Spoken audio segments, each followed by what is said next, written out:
For decades, the story of Mali seemed to be set in stone. A nation of incredible history and legendary empire. But also one of deep poverty and constant instability. It's a story many of us thought we knew. But what if that story is changing right now, before our very eyes? What if I told you that a nation under military rule isn't collapsing, but is instead at the center of a conversation about a possible economic miracle? Some are claiming that Mali, powered by its ancient treasure gold, And the world's new obsession, white gold or lithium, is on the verge of a boom like never before. We're investigating the powerful forces driving this growth and asking the biggest question of all. Is this newfound wealth actually reaching the everyday people of Mali? Section 1. The Old Story, a Nation of Challenges. To understand where Mali is headed, you have to know where it's been.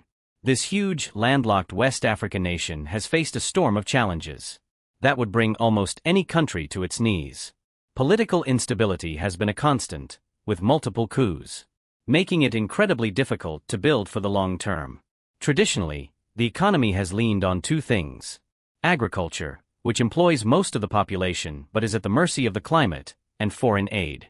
This created a cycle of dependency, where outsiders often had a major say in how the nation's own resources were used. For years, Mali's immense mineral wealth, especially gold, was dug up and shipped out, with most of the profits leaving the country. It's a frustratingly familiar story across the continent. A story of massive potential, largely untapped for its own citizens, leaving millions stuck in a cycle of poverty. The spark, a new assertiveness. But then, something started to shift.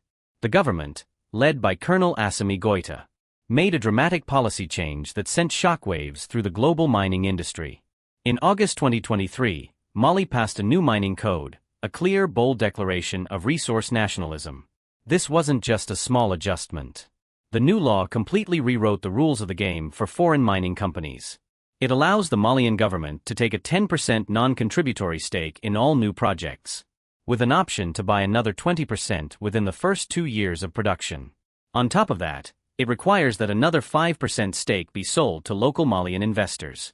That brings the potential local and state ownership to 35%, a huge leap from the previous 20%. The message was loud and clear: from now on, Mali's resources will primarily benefit Mali. The government projects the new code could bring in an extra 500 billion CFA francs. That's over $800 million in state revenue every single year. This was the moment Mali decided to flip the script. Section 3. Gold, the Golden Foundation. This new confidence is built on a foundation of pure gold. Mali is one of Africa's top gold producers, and the precious metal has long been the engine of its economy.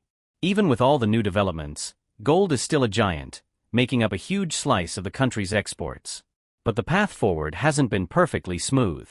The government's tough new stance has created some friction, leading to disputes with major international players like Barrick Gold over tax issues. Some analysts and mining executives have warned that the stricter rules could scare off new investment, arguing it makes projects in Mali less attractive than in neighboring countries. Despite this, the government is standing firm, pushing through tough negotiations, and showing it's serious about enforcing the new code. It's a high-stakes balancing act, getting the most revenue from the mines already running, without chasing away the investment needed to find and build new ones. The message is clear: the old way of doing business is over. Section 4. The Game Changer: Lithium, the White Gold. But it's not just gold that's rewriting Mali's future. The real game changer, the resource that has the world watching, is lithium. Often called white gold, lithium is arguably the most critical mineral on the planet right now.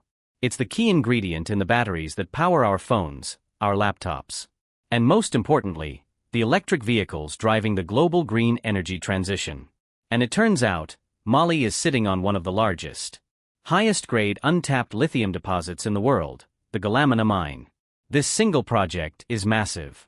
Inaugurated in late 2024, the mine is now starting production and is expected to churn out over 500,000 tons of spodumene concentrate a year in its first phase alone. The project, now fully owned by the Chinese lithium giant Ganfeng, is a centerpiece of Mali's economic strategy. It's projected to generate around $160 million in annual revenue, and is set to make Mali the leading lithium producer in West Africa. This isn't just about digging rocks out of the ground. It's about positioning Mali as a key player in the biggest technological revolution of our time. The money from this mine alone is expected to be a major driver of GDP growth in 2025 and 2026, providing the cash for much bigger national projects. Action 5. Beyond the mine, building a modern Mali. The plan is for this resource boom to fuel a much wider transformation. The government has a long-term vision to create inclusive, sustainable growth that reaches far beyond the mines. A top priority is infrastructure.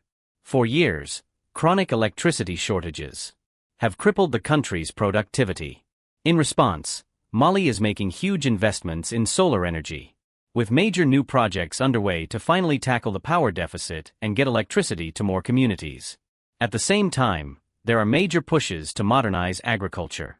Even though farming employs up to 80% of the workforce, it's still mostly subsistence level and incredibly vulnerable to climate change.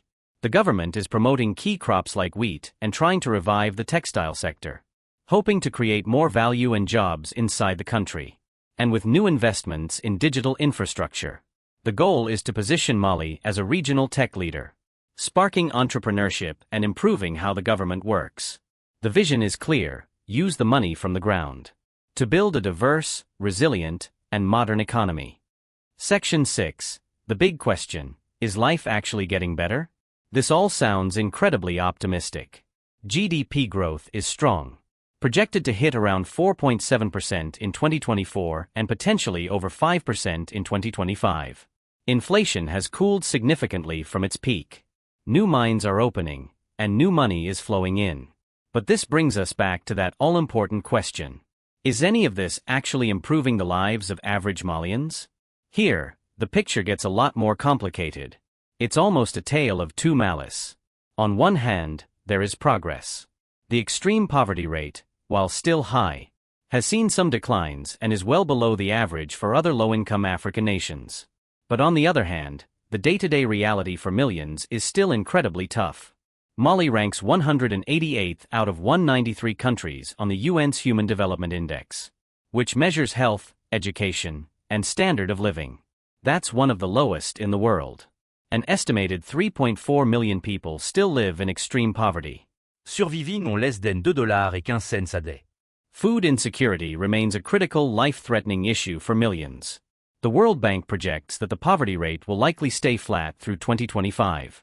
But a word of warning: do not rely on the World Bank or the IMF for true figures to give an accurate picture of life in Africa, with real declines only starting from 2026. This points to a major lag between the boom at the top and real, tangible improvements for the most vulnerable, especially in rural areas, where 90% of the country's poor live. The economic gains are real, but they haven't yet trickled down into widespread prosperity. Section 7. The road ahead: challenges and potential.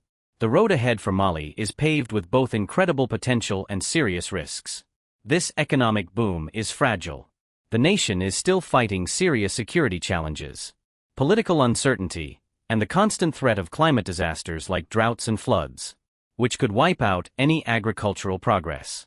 The government's hard-nosed stance on mining has won it popular support at home, but it creates tension with the international investors. It needs to keep its most vital sector healthy. Navigating all this will demand incredible skill and, most of all, stability. Success will hinge on smart economic policies, better governance, and real progress on deep-seated problems, especially in energy and managing public finances. Mali's story is far from over. It's being written in real time. A test case for a new model of African resource sovereignty. What's happening in Mali could be a turning point, not just for the nation, but for the entire continent. It raises powerful questions about how Africa manages its wealth. So we want to hear from you. Is Mali assertive resource policy the future for Africa? Or are the risks of scaring off foreign investment just too high? Let us know what you think in the comments below. And if you believe in sharing the real story of Africa's rise, make sure to like, comment, subscribe, and share this video. Mali is at a crossroads. It has launched a bold experiment in economic self-determination, using its natural wealth to spark a national revival. The story is shifting from one of dependency to one of empowerment. A powerful theme of Pan-African self-reliance that is echoing across the continent. The boom is real, the growth is happening, and the ambition is off the charts. But the ultimate measure of this Malian gain won't be found in GDP figures or export revenues. It will be seen in the real-world improvement in the lives of its people. In their access to electricity, in their food security, in their health, and in their education. The world is watching to see if this boom can truly build a more prosperous future for all Malians. For more updates on Africa's breakthroughs and global innovations, make sure you subscribe and hit that notification bell.